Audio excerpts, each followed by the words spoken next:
It is impossible to say how first the idea entered my brain. But once conceived, it haunted me day and night.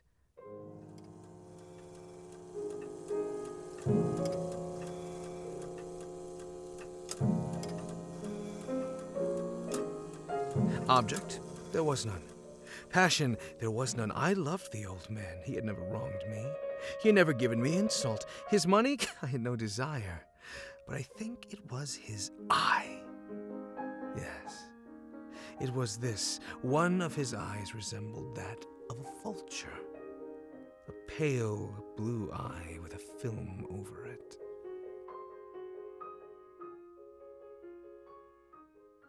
Morning. Whenever it fell upon me, my blood ran cold. Morning to you. You read the paper yet? Haven't. They looking for a dog napper. As he said this, he leaned forward and expanded his eyes with amusement.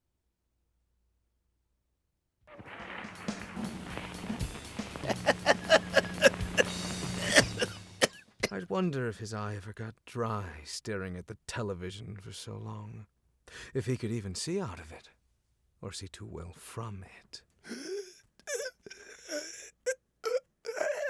Are you choking? Yes.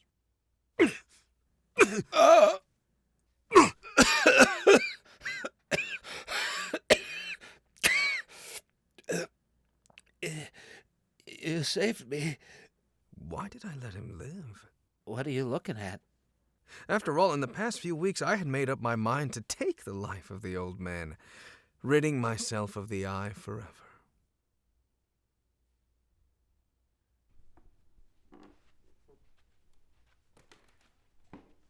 Now, this is the point. You would think I'm mad. Madmen know nothing. You should have seen me. You should have seen how wisely I proceeded, with what caution, with what foresight, with what dissimulation I went to work. I was never kinder to the old man than during the whole week before I killed him. And every night about midnight, I turned the latch of his door and opened it, oh so gently.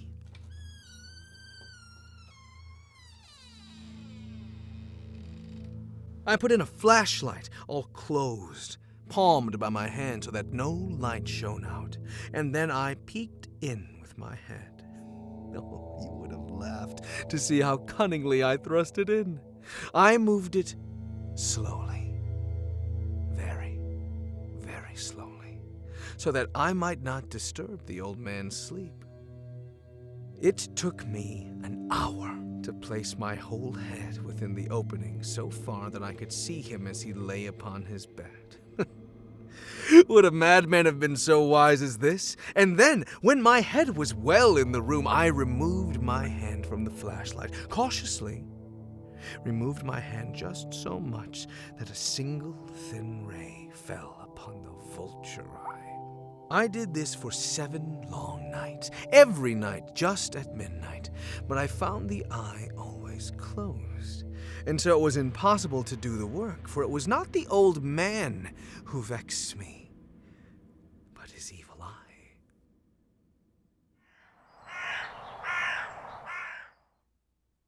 Morning. Morning to you. How'd you sleep? Well, I slept rather pleasant. Same here. Must be why you're so charming this morning. Anything good in the newspaper? They've found the dog napper. That's good. Quickly, my attitude would shift. His eye would once more stare into my soul. Upon the 8th night, I was more than usually cautious in opening the door. A watch's minute hand moves more quickly than did mine. Never before that night had I felt more the extent of my own powers.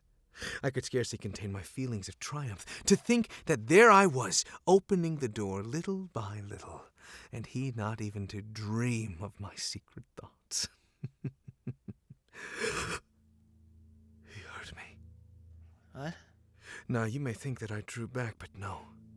His room was as black as pitch with the thick darkness, and so I knew that he could not see the opening of the door, and I kept pushing it on steadily, steadily. Who's there? I kept quite still and said nothing. For a whole hour, I did not move a muscle. And in the meantime, I did not hear him lie down.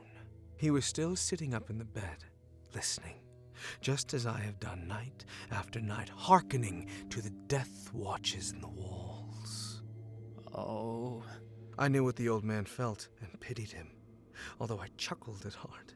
I knew that he had been lying awake ever since the first slight noise. When he had turned the bed, his fears had been ever since growing upon him. He had been trying to fancy them causeless, but could not.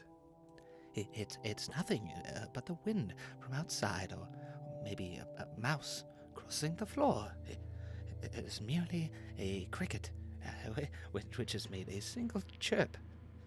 He had been trying to comfort himself with these suppositions, but he had found all in vain, because death, in approaching him, had stalked with his black shadow before him and enveloped the victim.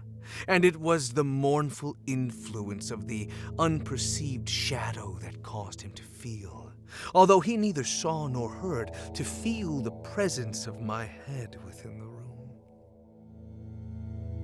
When I had waited a long time, very patiently, without hearing him lie down, I resolved to open a little, very little crevasse in the flashlight. You cannot imagine how stealthily, until at length a single dim ray, like the thread of the spider, shot out from the crevasse and fell upon the vulture eye. It was open, wide open. I grew furious as I gazed upon it. I saw it with perfect distinctness, all dull blue, with a hideous veil over it that chilled the very marrow in my bones, but I could see nothing else of the old man's face. And now I have not told you that what you mistake for madness is but over acuteness of my senses. Now I say, there came to my ears a low, dull, quick sound, such as a watch makes when hidden in a pocket. I knew that sound too well. It was the beating of the old man's heart. It increased my fury, as the beating of a drum stimulates the soldier into courage, but even yet I refrained and kept still. I scarcely breathed, and I held the flashlight motionless. I tried how steadily I could maintain the ray upon the eye. Meantime, the hellish clash of the heart increased. It grew quicker and quicker and louder and louder. Every instant the old man's terror must have been extreme. It grew louder, I say louder every moment. Do you mark me well? I have told you that I am nervous. And now, at the dead hour of night, amid the dreadful silence of that old house, so strange a noise as this excited me to uncontrollable terror.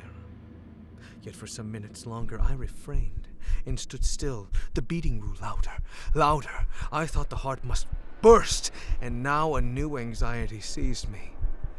The sound would be heard by a neighbor. The old man's hour had come. Die, evil eye, die!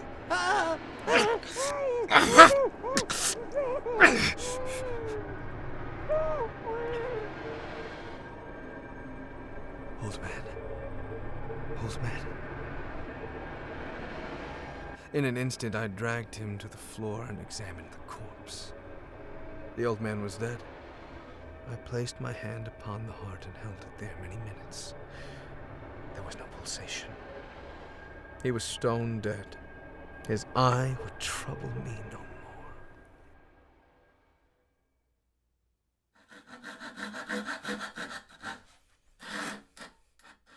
If you still think me mad, you will think so no longer when I describe the wise precautions I took for the concealment of the body. The night waned, and I worked hastily, but in silence. First of all, I dismembered the corpse. I cut off the head and the arms and the legs. I then took up 3 planks from the flooring of his bedroom and deposited all between the scantlings. I then replaced the board so cleverly, so cunningly, that no human eye, not even his, could have detected anything wrong. There was nothing to wash out, no stain of any kind, no blood spot whatever.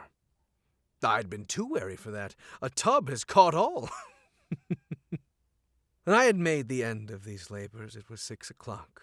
The sun was rising, and I had no feeling of sleep. I read the morning paper instead. Dog napper charged, sentenced to 10 years. What a madman. What had I now to fear? Good morning. Sorry to bother you so early. Not a problem. I was just reading this morning's paper. My name is Sergeant Richstone. These are my officers, Wayne and Newley. Morning. A shriek had been heard by a neighbor during the night. Shriek? As you may presume, suspicion of foul play had been aroused. Several complaints in this neighborhood had been lodged at us. Yeah. Noise? Haven't heard anything all night. I was sound asleep. Lovely. Although, we hadn't come to ask if you heard the noise. Your neighbors made it clear the shrieks came from your house. If we could just step inside, resolve any suspicion. Oh, yes, of course. Haven't anything to hide. I smiled. For what had I to fear? You know, it's possible that the shriek heard was my own. Yours? Yes, after all, I had many terrible dreams last night. Does anyone live with you? Yes, the old man, but he's currently absent, out of the country. Here, let me give you a tour. Feel free to look around. Search well, please. May we see the old man's room? Right this way. Have a look. See? Nothing's been moved. All his treasures are secure and undisturbed. His bed is made and his luggage is gone. Where did you say he'd gone? Out of the country. Don't know the details. Please, have a seat. Question away. You seem to be enjoying this. I'm used to the old man's friendly company, and now that he's gone, I'm excited for yours. In the meantime, in my wild audacity of my perfect triumph, placed my own seat upon the very spot beneath which reposed the corpse of the victim. As much as I like chit-chat, I don't see any more reason to be here. No, please, you're here. It's early. Coffee? No. Okay, then tell me about these screams. Like you said, was probably from you while you slept. Couldn't be anyone else if the old man is on travel. I felt myself getting pale and wished them gone. My head ached, and I fancied a ringing in my ears. But still they sat and still chatted. The ringing became more distinct. It continued and became more distinct. I talked more freely to get rid of the feeling, but it continued and gained definitiveness, until at length I found that the noise was not within my ears.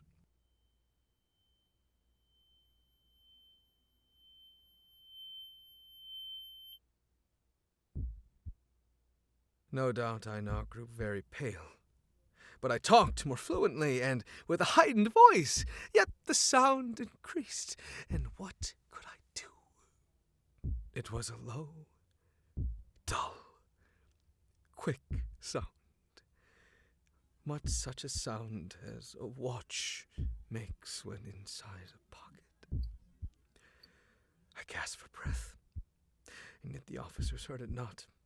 I talked more quickly, more vehemently, but the noise steadily increased. I arose and argued about trifled in the high key and with violent gesticulations, but the noise steadily increased. Why would they not be gone? I paced the floor to and fro with heavy strides, as if excited to fury by the observations of the officers. But the noise steadily increased. Oh God, what could I do? I foamed, I raved, I swore, I swung the chair upon which I had been sitting and grated upon the boards, but the noise arose over all the continually increased. It grew louder, louder, louder. And still the officers chatted pleasantly and smiled. Was it possible that they did not hear it? No, they heard. They suspected. They knew. They were making a mockery of my horror. This, I thought, and this I think, but anything was better than this agony. Anything was more tolerable than this dirsion. I could bear these hypocritical smiles no longer. I felt that I must scream or die. And now, again, louder, louder, louder, louder! Villains! Dissemble no more! I admit the deed! Tear up the planks! Here! Here! It is the beating of his